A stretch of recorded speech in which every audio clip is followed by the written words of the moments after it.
Good afternoon. I'm Liz Reyes. Thanks for joining us. Jurors wipe away tears during testimony today in the murder trial of that woman accused of killing 6-year-old Bella Fontanelle 2 years ago in Harahan. Chris Welty is live with the latest emotional testimony from the courtroom. Chris. Liz, this morning, multiple law enforcement from various agencies took the stand, as well as Bella Fontanelle's grandmother, Gladys, as well as Officer Jordan Bloomer, overwhelmed with emotion and tearing up on the stand. Now, Bloomer worked for the Harahan police at the time and was at Michael Fontanelle's house when his ex, Jennifer, Bloomer recalls Jennifer was hysterical. Bloomer put Michael in the back of his squad car to race around the block to Jennifer's house. When he arrived, he ordered everyone inside the house. Bloomer, during testimony, said, quote, "I could see there was blood on the bucket. I waited for other officers to arrive on scene. I gloved up, moved the bucket. It had some weight to it, and I knew I had to open the bucket. I opened the bucket, and I saw," and the deputy paused at this point, and his face got extremely red.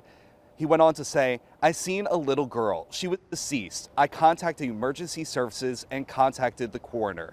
Jurors were spotted crying. The next witness called to the stand was Jennifer's mother and her interpreter. Jennifer called her mom, Gladys, to tell her Bella was missing. When Gladys pulled up to the house, she noticed the white chlorine bucket. Gladys said, quote, "I asked her, 'What's the bucket?' She said, 'What bucket?' I said, 'I saw a white bucket in the front.' 'Mom, that's Bella,' was then said. We ran to try to open, and I told police." The grandmother said she comforted Bella's older sister, who asked multiple times, "Is Bella dead?" During a Jefferson Parish homicide detective's testimony, the white chlorine bucket was brought inside the courtroom.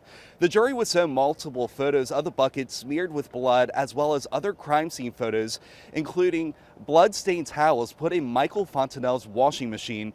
Detectives photographed a shed and a blue fold-up wagon used to transport the bucket containing Bella's body. The detective was asked to unfold the wagon and show it to the jury. Now, just before noon, Landon's sister also took the stand, and she testified that Landon had reached out to her asking for her sister to contact a defense attorney. She also told her sister that she was going to bury her cell phone in a Ziploc underneath a Y-shaped tree near a construction site not too far from Michael Fontanelle's home.